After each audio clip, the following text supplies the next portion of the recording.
On Thanksgiving, my parents asked me to eat in the kitchen, not because we ran out of chairs, not because the table was full, but because my sister's boyfriend was coming over and apparently I was a complication. I was standing near the hallway when Lauren pulled me aside.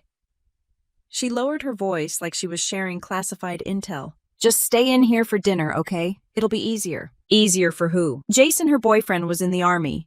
Logistics branch. Major. Career officer, 20 years in. My parents had already told the neighbors twice. They were proud. They liked saying major. It sounded impressive. Lauren smoothed her hair and gave me a look. I told him, "You're enlisted. Just cyber support." I didn't want it to get weird with rank stuff. I stared at her for a second, trying to decide if she was joking. She wasn't. "I didn't think it mattered," she added quickly. "It's just, he's senior. I don't want anything awkward." Awkward. That word has done a lot of damage in my family. My parents backed her up before I could say anything. "It's not a big deal," my dad said. "We just don't want dinner turning into some rank comparison thing." My mom nodded. "He's been in a long time. Let him have his moment. Let him have his moment." Like I was about to walk in wearing a sash that said, "Surprise promotion." For the record, I hadn't said a single word about my rank. I rarely did. Most of what I work on falls under need to know. And my family had never shown much interest in learning the difference between enlisted and officer anyway. To them, uniform is uniform. Lauren had filled in the blanks herself. So now, according to the story she'd built, I was just tech support. That's how I ended up in the kitchen while the rest of them set the dining table with the good plates. The ones that only come out when someone important is visiting. I leaned against the counter and listened to my parents rehearse Jason's resume like they were presenting him for Senate confirmation. 20 years in. Deployment history. On track for lieutenant colonel. They never once mentioned that I was already wearing that rank. Not that they knew. The smell of turkey drifted through the house. Football played in the living room. The normal Thanksgiving soundtrack. Except I wasn't part of it. Lauren walked past me carrying a serving bowl. "Please don't correct anything if rank comes up," she said quietly. "I just don't want him feeling weird." Feeling weird. Because finding out your girlfriend's older sister outranks you at dinner is apparently devastating. The doorbell rang. Everyone straightened up. My dad practically jogged to the door. Jason stepped inside in a navy sweater and khakis, polite calm. The kind of guy who's spent years standing at attention without actually looking tense. He had that steady posture career officers develop. Handshakes, smiles, compliments about the house. I stayed in the kitchen doorway out of sight. Lauren introduced him to my parents. Then she hesitated. "And that's my sister Rachel," she added quickly, gesturing vaguely toward me. "She does IT support for the Army." Jason gave me a courteous nod. Professional, neutral, no judgment, no curiosity, just standard officer politeness. "Nice to meet you," he said. "Likewise." That was it. No tension, no awkwardness, just normal. Which made this whole hiding operation even more unnecessary. Dinner started without me at the table. My mom handed me a plate in the kitchen. "We'll rotate you in for dessert," she whispered, like I was part of a seating strategy. I sat on one of the high stools near the island.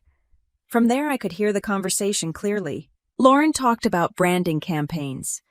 My parents bragged about Jason's command responsibilities. He spoke modestly about supply chain modernization and budget constraints. Solid officer talk. Measured, no ego. Then my dad said it. "It must be nice being senior rank." There was a pause. Jason gave a small laugh. "It comes with more paperwork than glamour." More laughter. Lauren added, "It's impressive, though. Not everyone sticks it out long enough to make major." I took a slow bite of turkey. Sticks it out. I'd been in 12 years. ROTC commission. First duty station at Fort Gordon. Deployment to Kuwait in support of cyber defense operations. Selection board last year. Promotion list published 3 months ago. None of that had come up. From the dining room, I heard Jason ask, "What unit is your sister with?" Lauren answered quickly, "Oh, she just does support work. Nothing high level." I set my fork down. Nothing high level. Jason didn't react much. Just a neutral nod. A few minutes later, chairs shifted. Footsteps moved into the living room. I stayed where I was. Then I heard Jason stop walking. Silence. "What's this from?" he asked. My mom answered, Oh, that's Rachel at some conference earlier this year. Pentagon, I think. I closed my eyes for a second. Of course, that photo was still up. It was from the Joint Cyber Modernization Symposium in Arlington. I'd been keynote speaker for the integration panel. Uniform pressed. Rank clearly visible. Nameplate readable from across the room if you knew what to look for. Footsteps moved closer to the hallway. Lieutenant Colonel Donovan Jason's voice carried not loud but clear. I stepped out of the kitchen. He was holding the framed photo in one hand. Not smiling now. Not upset either. Just focused. I didn't realize you were Rachel Donovan from Cyber Protection Brigade, he said evenly. My parents froze. Lauren blinked. What? Jason looked from the photo to me. We were at the same joint briefing last spring. You led the compliance update session. I met his eyes. Yes, another quiet beat. He turned slightly toward Lauren and my parents. She actually outranks me. The room didn't explode. There was no dramatic gasp. Just a sudden heavy silence that swallowed all the earlier laughter. My dad looked confused. Outranks you? Jason nodded once. Calm. Matter of fact. She's a lieutenant colonel. Lauren's face drained of color. Lauren's fork slipped against her plate, the small clink louder than it should have been. My mom was the first to recover. Lieutenant Colonel, she said it slowly like she was testing the weight of the words. Jason didn't seem impressed. He seemed confused. Yes, ma'am. 05. Cyber Protection Brigade. My dad looked at me as if I'd changed careers without telling him. Since when? 3 months ago, I answered. 3 months. Long enough for the official list to post. Long enough for the paperwork to clear. Long enough for the patch on my chest to matter to the Army. Not long enough for anyone in this house to notice. Lauren forced a laugh. Well, nobody told me. I didn't correct her. That would have required her asking at some point. Jason set the framed photo back on the shelf. He wasn't smug. He wasn't defensive. He just recalibrated. Career officers learn fast. Information shifts. You adjust. That was a solid briefing, he said evenly. The compliance overhaul saved us a lot of back and forth on logistics systems. Glad it helped, I replied. My parents stared at us like we were speaking another language. Because we were. Dinner resumed, but the energy had changed. My dad cleared his throat and asked Jason about his last duty station again, as if rewinding might fix something.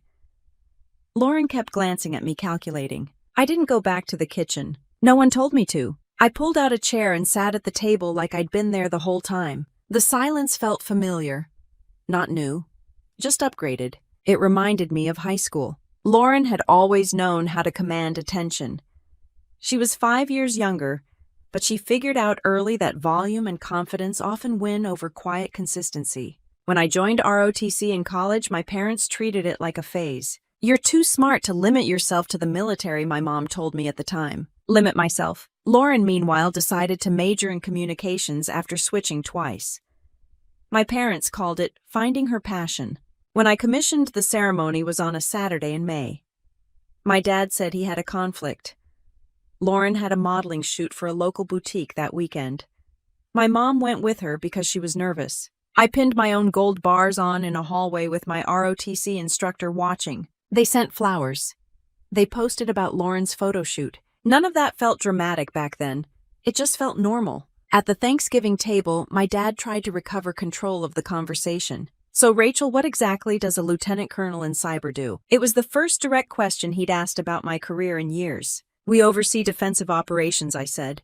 Risk assessments. Infrastructure protection. Compliance. Lauren cut in quickly. Sounds technical. It is. Jason nodded slightly. Cyber's been pulling more weight lately. My mom looked between us. I thought you were just IT. That word again. I kept my voice steady. I manage teams. She blinked. How many? Varies. Depends on the task force. That answer would have satisfied anyone who understood how joint assignments work.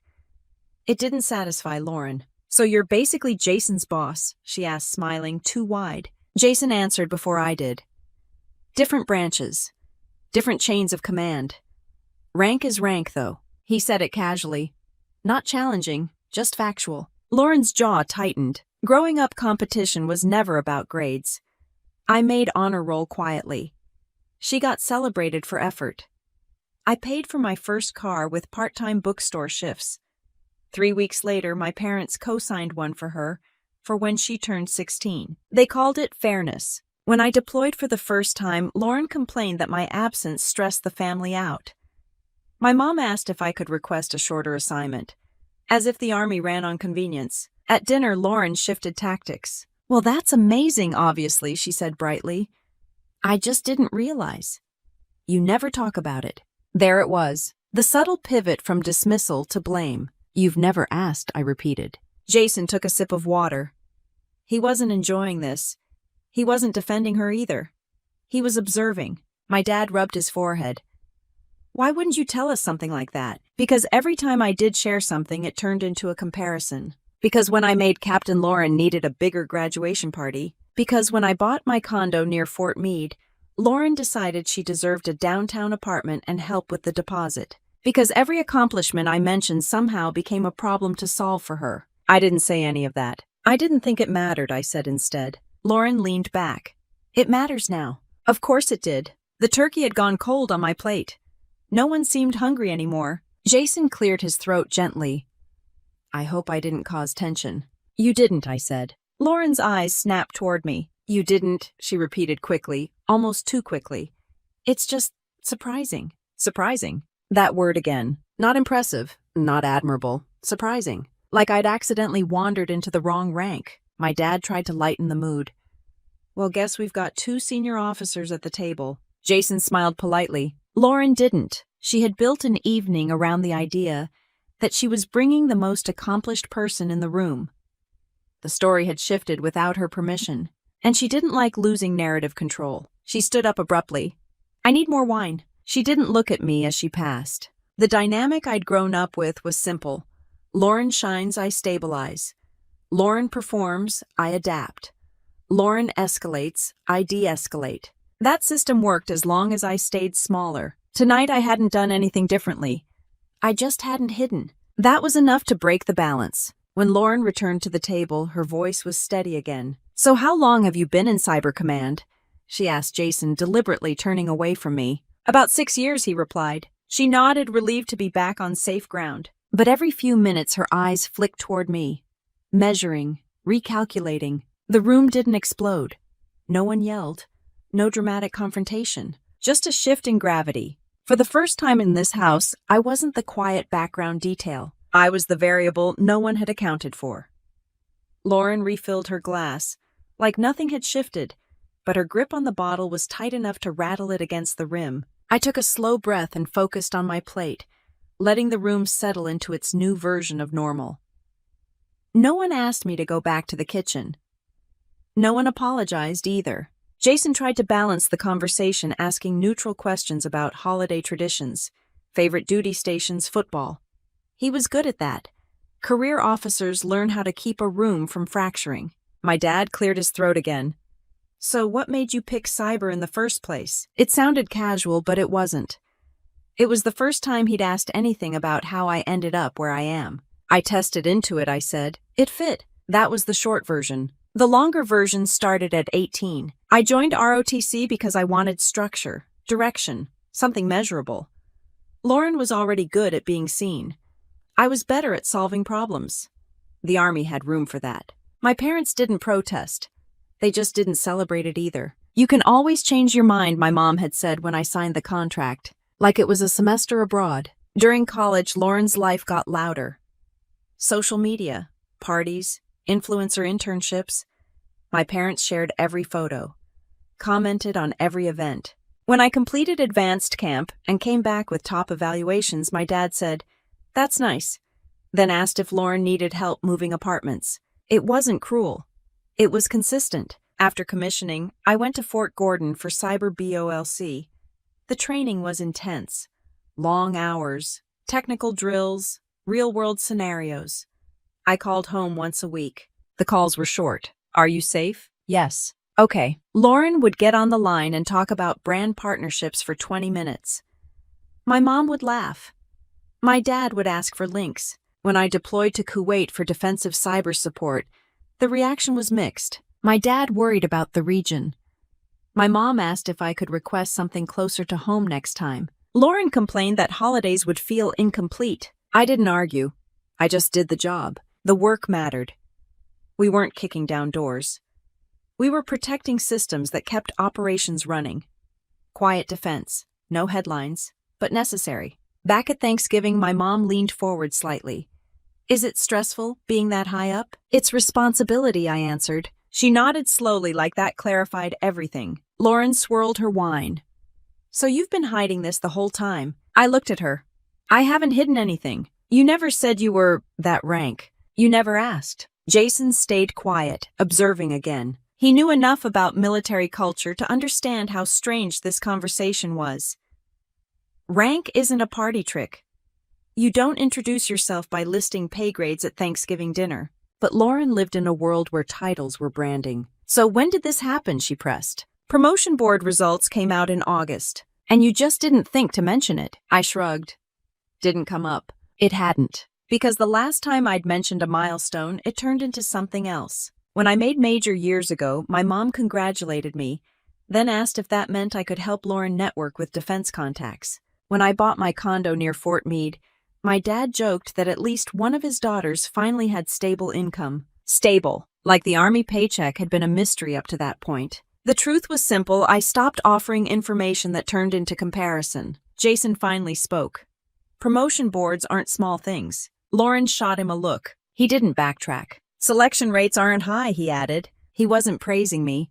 He was stating a fact. Lauren set her glass down. Okay, well, congratulations.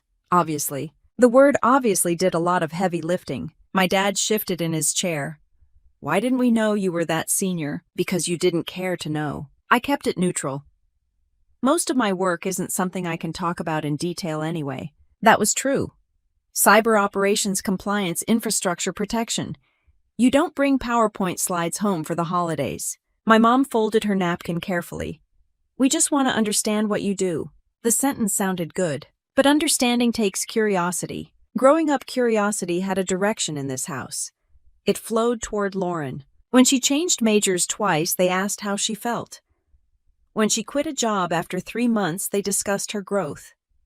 When she dated someone new, they wanted background checks and future plans. When I transferred units or completed certifications, the questions were basic. Is that good? Yes. Okay. At the table, Lauren leaned back, studying me. So what happens now? You just keep climbing. That word again. Climbing, like it was a ladder in a corporate office. I do my job, I said. Jason nodded faintly. The conversation drifted towards safer topics. Football scores, pie travel plans. But the atmosphere didn't return to what it had been. Something had shifted in the hierarchy of the room. Lauren had always introduced people into this house as additions to her world. Tonight, Jason had introduced a new variable she hadn't controlled, and she didn't like variables. As plates were cleared, my mom brushed past me and whispered, "We didn't mean to make you feel small." I looked at her. "You didn't think I'd feel anything," I replied. She didn't respond. From the living room, I heard Lauren's voice rise slightly. Bright animated, trying to pull the energy back to where she was comfortable. I stayed at the table for a moment longer, hands folded loosely, listening to the tone more than the words. For years, I'd adapted to the role available to me. Tonight, I hadn't adapted. I had simply occupied the space that was already mine. Lauren's laugh carried a little too brightly from the living room, like she was trying to reset the mood by force. I stayed seated at the table while my mom gathered plates. No one told me to move. That alone felt different. Jason stepped into the kitchen doorway a few minutes later. Not dramatic, not confrontational, just present. "I hope I didn't walk into something complicated," he said quietly. "You didn't," I replied. "You just asked a normal question." He nodded once. "I didn't realize you were with Cyber Protection Brigade. Most people don't." That was the point. He leaned slightly against the counter. "You handled that briefing well back in Arlington. Straightforward. No theatrics.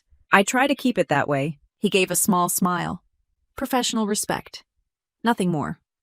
Then he went back to the living room. Lauren followed him seconds later, stepping into the kitchen with tight shoulders. "What was that about?" she asked. "Conversation," I answered. Her jaw flexed. "You could have corrected me earlier." I looked at her.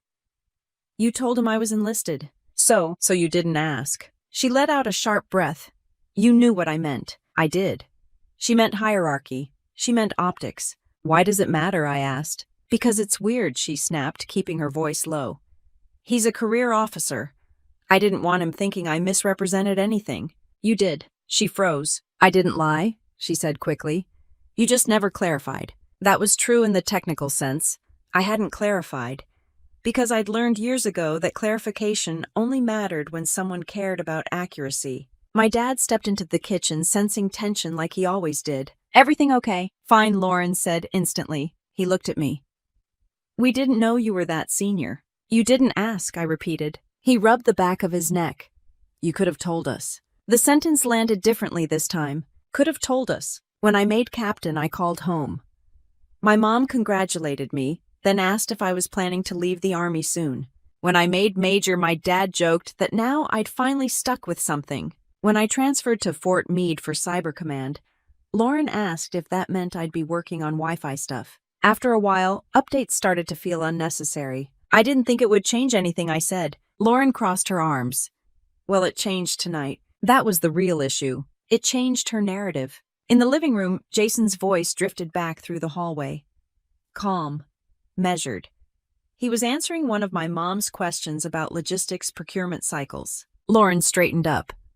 Can we not make this a thing? A thing, yes, like some dramatic shift. It isn't, I said. To me, it wasn't.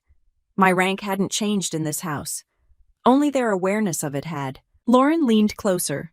You made it look like I didn't know my own sister. You don't. The words slipped out before I softened them. Her eyes flashed. That's not fair, isn't it? We stood there for a moment in the narrow space between the counter and the sink.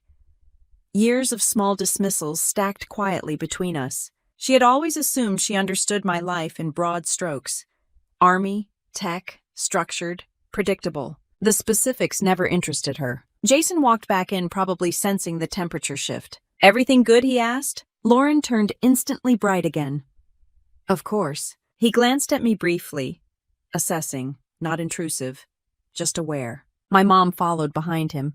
Pie's almost ready. Everyone migrated back toward the table. No one told me where to sit. I pulled out the same chair I'd used earlier. Lauren took her seat across from me, this time not beside Jason. My dad poured coffee. So how does promotion work at that level? He asked me like he was catching up on missed chapters. Selection board reviews records, I said. Performance evaluations. Command time. Education. It's competitive. He nodded slowly.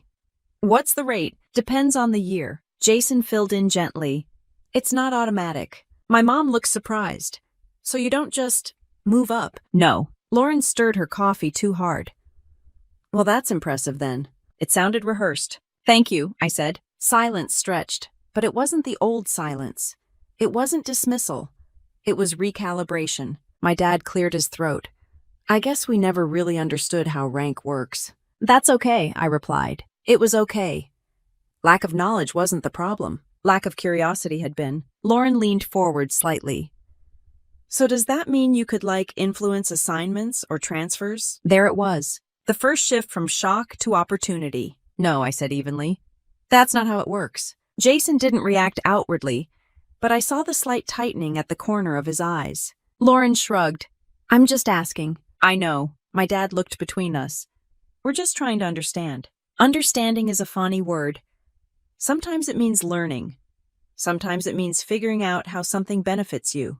Lauren's tone softened. I just didn't expect you to outrank him, Jason answered calmly. Rank isn't personal. Lauren forced a small laugh. Easy for you to say. He didn't rise to it. The pie was served. Conversations shifted to lighter topics again, but every few minutes someone circled back to my career like they were trying to map out terrain they hadn't noticed before. I answered simply, directly, no embellishment. No one mentioned the kitchen. No one acknowledged that an hour earlier I'd been sitting alone with a paper plate. But the air carried that memory. Lauren watched me differently now, not with admiration, with calculation. And for the first time in this house, I didn't adjust to make that easier for her. The dishes clinked softly as my mom carried them into the sink, and for a few minutes the only sound in the house was running water and low conversation from the living room. I stood up and started stacking plates without being asked. Old habit. If there's tension in a room, I default to logistics. Lauren drifted in a minute later, heels tapping lightly against the tile. "Can we talk?" she asked, not quite looking at me. "We are." She crossed her arms. "You didn't have to make a point." "I didn't. You knew what would happen if he found out. I didn't expect him to care." She let out a short breath. "That's not the issue." Of course it wasn't. The issue was that she'd built the night around a very specific hierarchy. Her boyfriend, the senior army officer, entering a room where everyone else was beneath him in rank or experience. It made her look aligned with power. The story shifted without her permission. "You could have told me," she said again. "I could have," I admitted. She blinked, surprised at the agreement. "But it wouldn't have changed anything I added. It would have changed how I presented it." "Exactly." My dad stepped into the doorway again. He'd been doing that all evening, appearing when the air tightened. "Lauren," he said gently, "it's not a competition." She turned toward him. "I never said it was." He looked at me. "You should have told us you were promoted." "I didn't think it mattered to you." He hesitated, and that hesitation answered more than any explanation could. From the living room, Jason's voice carried clearly as he described a logistics modernization effort at his current assignment. My mom responded with the kind of impressed enthusiasm she used to reserve for Lauren's milestones. 20 years is a long time," she said warmly. I remembered the first time I'd mentioned re-enlisting past my initial obligation. My mom had asked if I was sure I wanted to stay that long. Lauren adjusted her bracelet and lowered her voice. "Do you have any idea how this looks?" I met her eyes. "It looks like two officers having dinner. It looks like I didn't even know what my own sister does." "You didn't." She flinched slightly at that, then recovered. "You never make yourself visible." That one landed. She wasn't wrong. I don't broadcast. I don't post uniform photos. I don't open conversations with my rank. But visibility and value aren't the same thing. "I'm not a brand," I said evenly. She exhaled through her nose. "You don't get it." "No, I do." She leaned against the counter. "Jason's worked hard for his career. I didn't want him feeling smaller." I let that sit. "Do you think he does?" I asked. She didn't answer, because he didn't. Jason had reacted like a professional. No ego, no insecurity. Just updated information and moved on. The insecurity wasn't his. It was hers. Back in the living room, my dad called out, "Rachel, come sit down." The tone had shifted. Not commanding, not dismissive, just neutral. I walked back and took my seat at the table again. Jason was explaining the differences between operational command and staff assignments. My dad listened closely now, nodding in a way he hadn't when I'd spoken earlier. Lauren slid into her chair beside Jason. "So how long have you two been in at the same time?" she asked. "Roughly," Jason replied. "Different tracks." My mom glanced at me. "Does Cyber get deployed much?" "Yes." She blinked. "You never mentioned that." "I've deployed twice." "When?" "Years ago." She looked genuinely surprised. Lauren jumped in. "She doesn't talk about that stuff." That was true. I don't narrate deployments over holiday dinners. But the implication underneath was clear. I had withheld something important. The reality was simpler. They had never asked beyond surface-level safety questions. Jason turned slightly toward me. "Where did you deploy?" "Kuwait. Defensive cyber support." He nodded with recognition. "Infrastructure protection." "Yes." He didn't press. He didn't perform interest. He just understood the assignment for what it was. My dad leaned back slowly. "I guess we underestimated you." It was meant as a compliment. It didn't feel like one. "You didn't estimate at all," I said. The words weren't sharp, just accurate. Silence followed, heavier this time. Lauren's foot tapped under the table. "So what happens next in your career?" she asked, like she was gathering data. "I do my job." "You don't plan ahead." "In the Army, planning ahead is part of the job." Jason smiled faintly at that. My mom folded her napkin. "Are you staying in long term?" "Yes." She nodded slowly, processing something. Lauren studied me. "Does this mean you could be a full colonel?" "Maybe." She didn't smile at that. For years, her achievements had been measured in visibility, followers, partnerships, titles that sounded good in conversation. Mine had been measured in evaluations, command, responsibility, and selection boards. No one in this house ever looked up. We finished dessert without ceremony. No one returned to the subject directly, but it hovered there, reshaping the room. When Jason stood to leave later that evening, he shook my hand firmly. "Good seeing you again, ma'am," he said quietly. Lauren's expression flickered. I nodded. Take care, Major. He held my gaze for a fraction of a second professional acknowledgement, then turned to thank my parents for dinner. The word ma'am hung in the air longer than it should have. Not loud, not dramatic, just undeniable. And for the first time that night, Lauren didn't look irritated. She looked worried. The front door closed behind Jason, and the house felt smaller without his steady presence in it. Lauren stood by the window for a second longer than necessary, watching his car pull away like she was tracking something she couldn't quite calculate. My parents hovered in the hallway, unsure who to address first. My mom broke the silence. Well, that was unexpected. Lauren turned around sharply. You didn't know either. My dad frowned. We knew she worked in cyber. That's not the same thing, Lauren snapped. I stayed near the dining table, stacking coffee mugs. No one had assigned me cleanup duty. I just preferred motion over staring contests. Lauren crossed the room. You let me talk all night thinking you were enlisted. I didn't let you, I said calmly.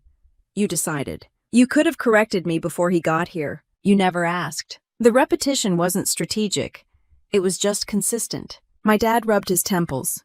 Why wouldn't you tell us something that big? Because every time I tell you something, it turns into something else. That landed harder than I intended. My mom looked genuinely hurt. We're your family. Yes. The word hung there. Lauren shook her head.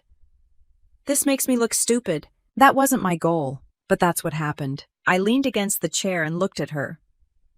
Jason didn't look embarrassed. She didn't answer that. Because he hadn't. He hadn't flinched when he realized the rank difference. He hadn't overcompensated. He hadn't minimized it. He just adjusted. The discomfort wasn't coming from him. It was coming from the narrative she'd built. My dad straightened slightly.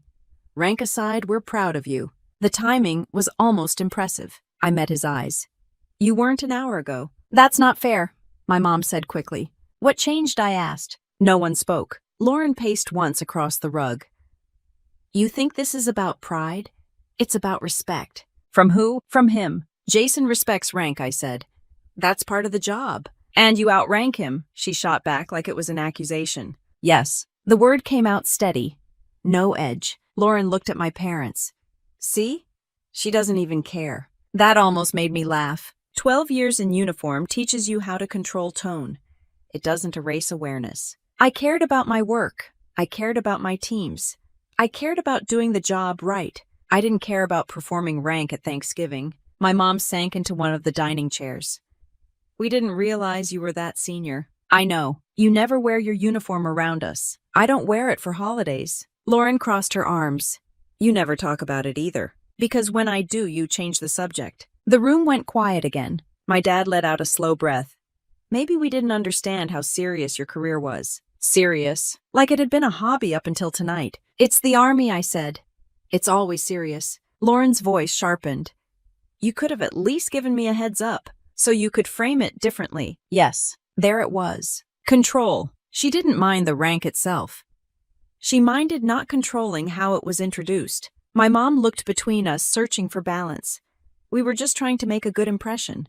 By putting me in the kitchen, I asked. The sentence slipped out before I could filter it. My dad's expression shifted.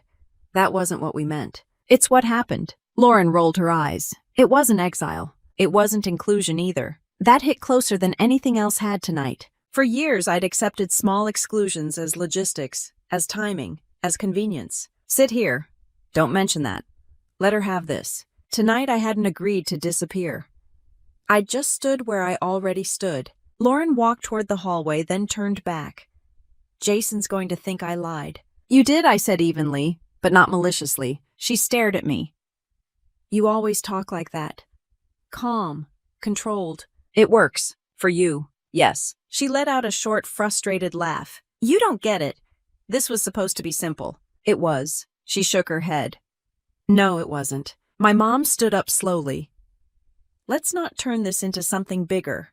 That was her instinct every time, reduce, smooth, move on. But something had already shifted. My dad looked at me again. Do people call you ma'am at work? Yes. Lauren's eyes flicked up, and they listen. Yes. There was no arrogance in it. Just reality. Lauren swallowed. Jason called you that. He did. Silence settled again, but it felt different this time. Not shock, not confusion. Recalculation. Lauren had introduced her boyfriend into this house as the highest-ranking person in the room. That hierarchy gave her position. Now the structure had inverted, and she hadn't been the one to flip it. She wasn't angry because of rank. She was unsettled because she no longer controlled the comparison. My dad cleared his throat. "We didn't mean to diminish you." "I know. That was true. They didn't mean to. They just did." Lauren picked up her phone from the coffee table and checked the screen, probably looking for a text from Jason. Her expression softened slightly. "He didn't seem bothered," she said quietly. "He wasn't," I replied. She nodded once slowly. The house grew still again, the earlier tension settling into something more measured. For the first time all night, no one told me where to stand, where to sit, or what not to say. And no one tried to move me out of the room. Lauren's phone buzzed in her hand, and she stepped into the hallway to answer it. She didn't say Jason's name, but she didn't have to. My mom began wiping down the table again, even though it was already clean. My dad stood near the doorway like he was waiting for instructions that weren't coming. I picked up my coat from the chair. "You're leaving?" my mom asked. "Yes. It's still early. I've got to drive." That part was true. Fort Meade wasn't around the corner. Lauren's voice drifted from the hallway, low and tight. Not laughing now. Not animated. Measured. My dad watched me for a second. "You're not upset, are you?" I considered the question. "No." That was the honest answer. Upset would have required surprise. He shifted his weight. "We didn't mean for you to feel pushed aside." "I know. You have to understand Lauren gets sensitive about comparisons." I let that sit. "I'm not comparing," I said. Tonight felt like one. Only because they'd framed it that way. Lauren came back into the living room, phone in hand. Her expression had settled into something neutral, but thinner than before. "He wasn't bothered," she announced quickly, like she wanted that on record.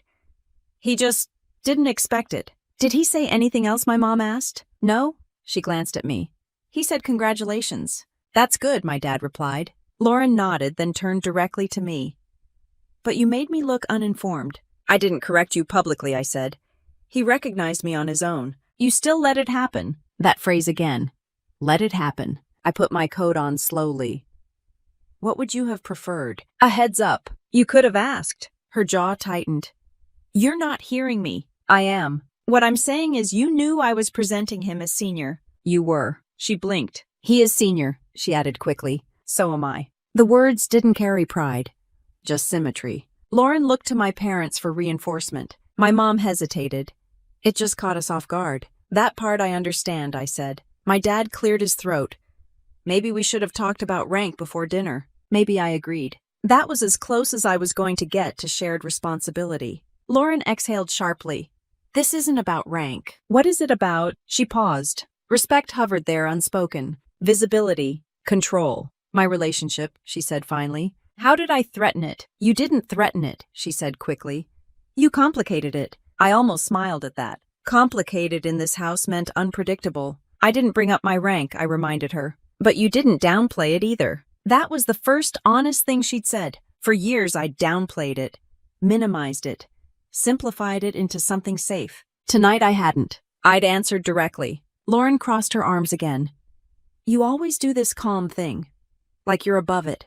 "I'm not above anything. It feels like you are." "That's not my intention. But it's the effect." There was something almost raw in that. Not jealousy. Not exactly. Discomfort with the idea that the hierarchy she'd assumed was wrong. My dad looked between us. "No one is above anyone here." That sounded good in theory. But hierarchy had been operating quietly in this family for years. Lauren got spotlight. I got stability. Lauren got reassurance. I got independence. It wasn't malicious. It was patterned. My mom walked closer. "Can we not let this ruin Thanksgiving?" "It didn't," I said. Lauren laughed once short. "It kind of did. For you." She didn't argue that. Jason's name lit up her phone again. She glanced down and stepped away to answer. My dad lowered his voice.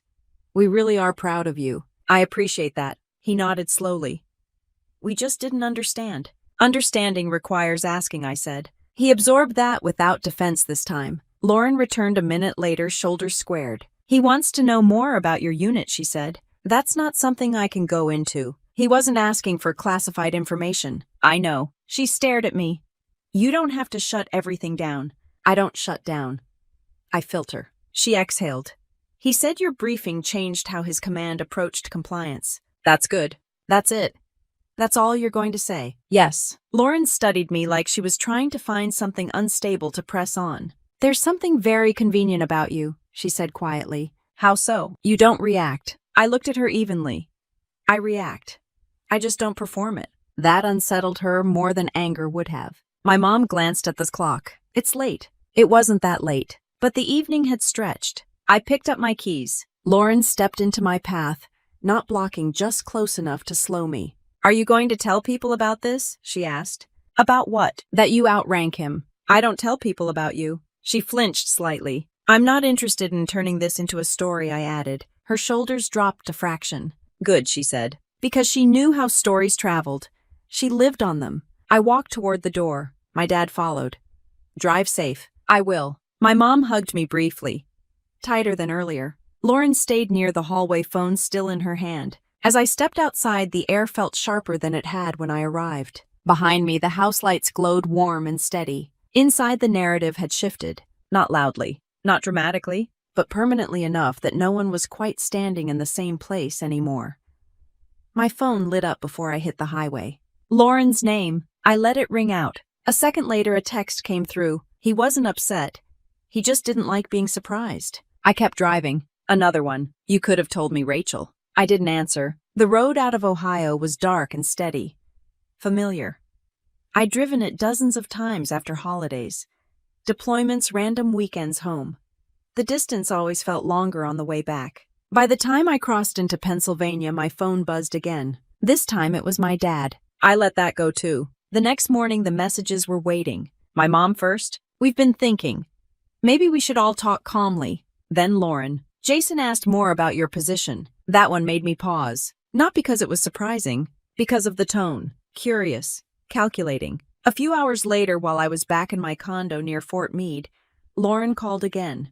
I answered this time. Hey. Her voice was lighter than the night before. So Jason's not weird about it, she began quickly.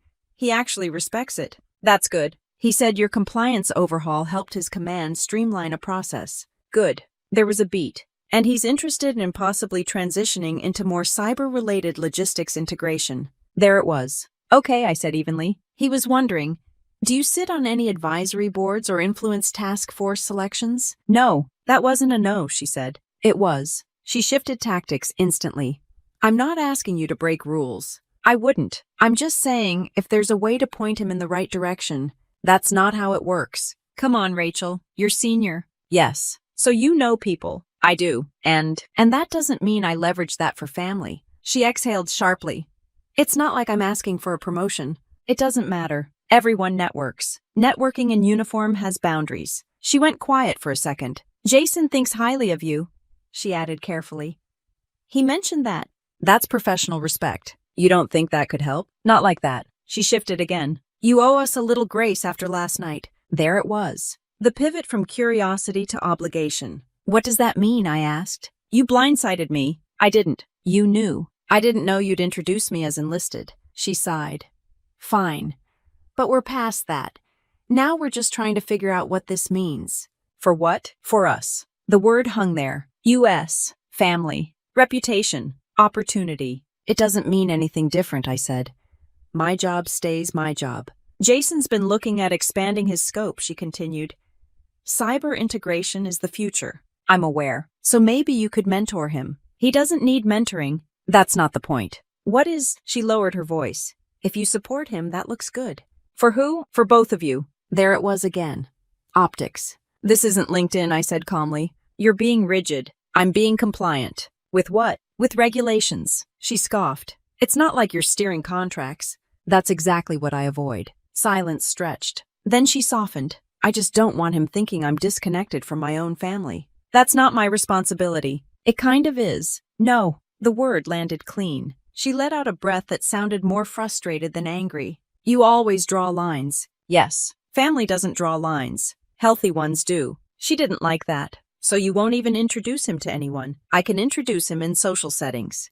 I will not influence assignments. That's dramatic. It's standard. She went quiet again. I just thought you'd want to help, she said finally. I do.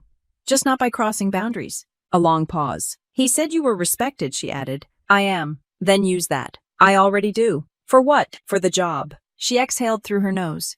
You don't get how this works. I do. She tried one more angle. Mom and Dad feel embarrassed. About what? About not knowing. That's not something I can fix. You could have told them. They could have asked. The cycle looped again. She shifted tone once more. Jason mentioned that some cyber units are expanding. If he ever wanted to transfer into something adjacent, I'm not involved in his branch. But you sit in joint briefings. That doesn't give me hiring authority. You could recommend. No. The word came out firm. She didn't push immediately. Why are you so against this? She asked. Because the army isn't at a family favor system. She laughed lightly. You make it sound corrupt. It can be if people treat it that way. So you don't trust us. I trust policy. She didn't answer that. I thought this would bring us closer, she said quietly. That depends on what closer means. Aligned. Aligned with what? With each other. I leaned back in my chair and looked at the ceiling for a second. I'm aligned with my responsibilities. That's not the same thing. It is for me. Silence. Then her voice sharpened slightly. So that's it. You just won't help. I won't misuse my position. She didn't say anything for several seconds. When she spoke again, her tone had changed. You've always been like this. Like what? Unreachable. I considered that. No, I said. Just consistent. She ended the call without another word. My phone buzzed a few minutes later. This time from my dad. Maybe we can all sit down and talk through expectations. Expectations. That word carried more weight than rank ever had. The knock on my door came just after sunset. I wasn't expecting anyone. Through the peephole, I saw Lauren standing in the hallway of my building, arms folded tight against her chest. No coat. Just determination. I opened the door. You drove all the way here, I asked. Yes. She stepped inside without waiting to be invited, looking around my condo like she hadn't really noticed it before. Nice place, she said, distracted.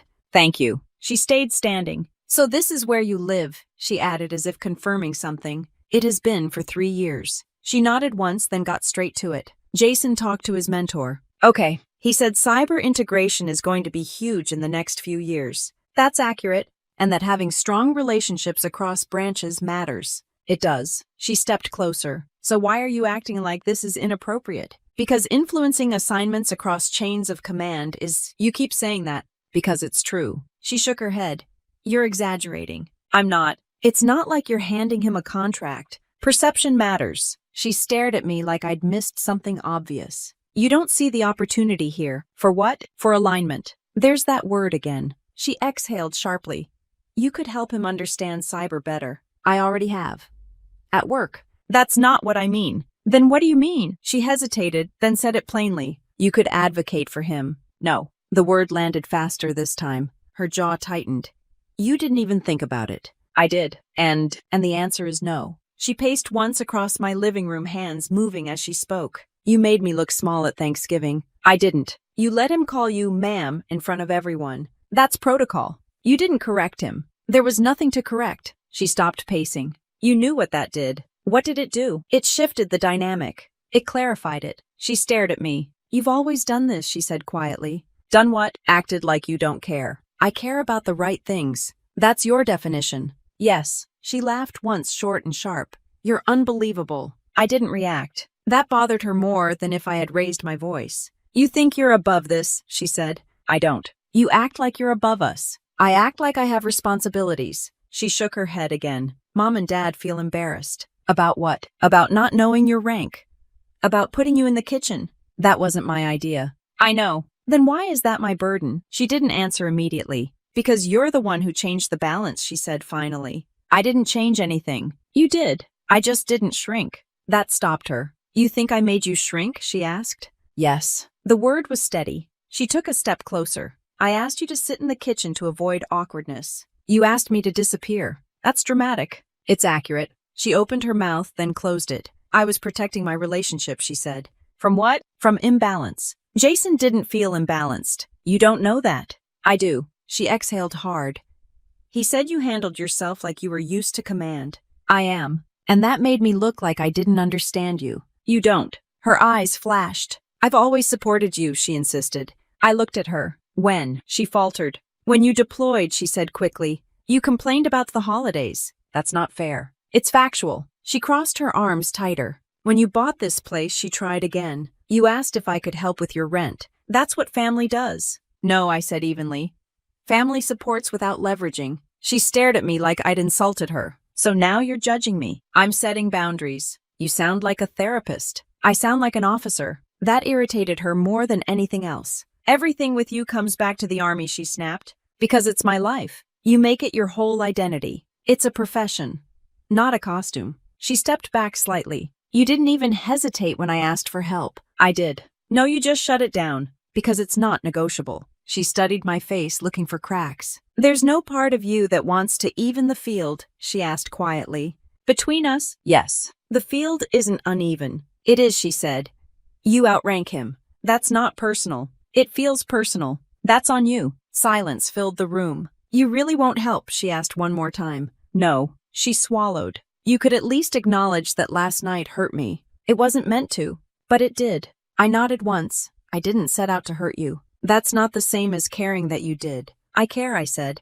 I just won't compromise integrity to fix perception. She stood there for a long moment. You're impossible, she muttered. No, I said calmly. I'm consistent. She moved toward the door. At the threshold, she turned. You've always had this edge, she said.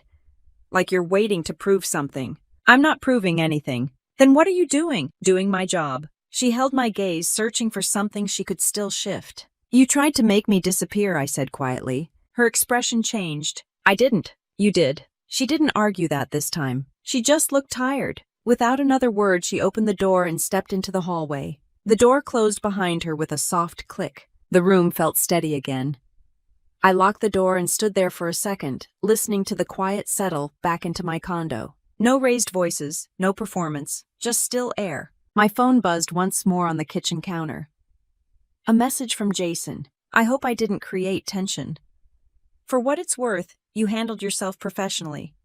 Congratulations again. I read it once and set the phone face down. No reply was necessary. The next few weeks were steady. Work didn't pause because Thanksgiving got complicated. Cyber never pauses. Briefings, reports, compliance reviews, meetings with units integrating new defensive systems. The kind of routine that looks dull from the outside and feels heavy from the inside. No one at Fort Meade cared what happened at my parents' house. They cared whether systems stayed secure, which is how I prefer it. Lauren texted a few times after that night. Nothing explosive. Nothing apologetic either. Casual check-ins disguised as normal conversation. How's work? Jason mentioned another cyber briefing. I answered briefly when necessary. I didn't elaborate. My parents called once. My mom said they'd been reflecting. My dad said they were adjusting. I told them I appreciated that.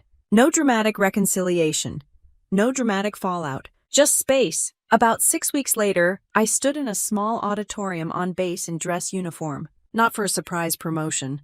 Not for anything cinematic. For an official assumption of command ceremony within Cyber Protection Brigade. The promotion board results had been public for months, but ceremonies take time. Orders get processed. Units rotate. The room wasn't packed. A handful of officers, some NCOs, a few junior soldiers standing in the back. The flag positioned precisely. The script standard. No family in the audience. I hadn't invited them. Not out of anger, out of clarity. The colonel overseeing the ceremony read from the prepared remarks. Service history, education, assignments, deployment. The words sounded formal, almost detached, but each one represented years of quiet work. When he finished, he stepped aside and nodded to me. I didn't feel dramatic. I didn't feel vindicated. I felt steady. After the formalities, people lined up to shake hands. Quick congratulations. Brief professional exchanges. One of the captains on my team, a younger officer who'd transferred in earlier that year, paused a second longer than the others. Ma'am, she said, seeing someone like you in this role makes it feel possible. That hit differently than anything Lauren had said. What part, I asked. Being competent without being loud, she replied. I almost smiled. Do the job, I told her. The rest follows. She nodded and moved on. No applause echoing. No dramatic music. Just quiet respect. Later that afternoon, back in my office, I checked my phone. Lauren had sent a message. Mom saw something on Facebook about your ceremony. You didn't tell us. I stared at it for a moment. The ceremony had been posted on the brigade's public page. A group photo. Nothing sensitive. I typed back. It was on the calendar. A few minutes passed. You could have invited us. I read that one twice. Then I answered. You could have asked. There was a pause before her next message. That's not fair. I set the phone down without replying. Fair had never been evenly distributed in our house. It had simply been assumed. Later that evening, I went for a run around the base perimeter. The air was sharp clear. Cadence steady. No one cared what rank I held while I was moving. You run the same distance either way. When I got back, my phone buzzed again. Jason, congratulations on the ceremony. Well earned, I replied this time. Thank you. Nothing more. The dynamic had stabilized. He hadn't tried to leverage my position. He hadn't pushed through Lauren. He treated the rank as what it was, structural, not personal. That alone told me everything I needed to know about the difference between insecurity and professionalism. A week later, my dad called. I saw the photos, he said. Yes. You looked confident. I was. He hesitated. We didn't realize how much responsibility you carry. I know. There was a long pause. I'm proud of you, he added. This time it didn't feel reactive. Thank you, I said. He cleared his throat. Lauren's still processing. That's hers to do. He didn't argue. After we hung up, I sat at my kitchen table with a cup of coffee and looked around my condo. Nothing extravagant. Nothing curated for display. Just earned. For years, I'd made myself smaller at home because it seemed easier. Easier to let Lauren shine. Easier to avoid comparisons. Easier to downplay. Thanksgiving didn't create a shift. It exposed one. I didn't need revenge. I didn't need an apology parade. I didn't need to weaponize rank. I just needed to stop disappearing. The Army had taught me a lot about hierarchy, discipline, and responsibility. But the clearest lesson wasn't about rank. It was about holding position. And once you do that consistently, no one gets to move you out of the room.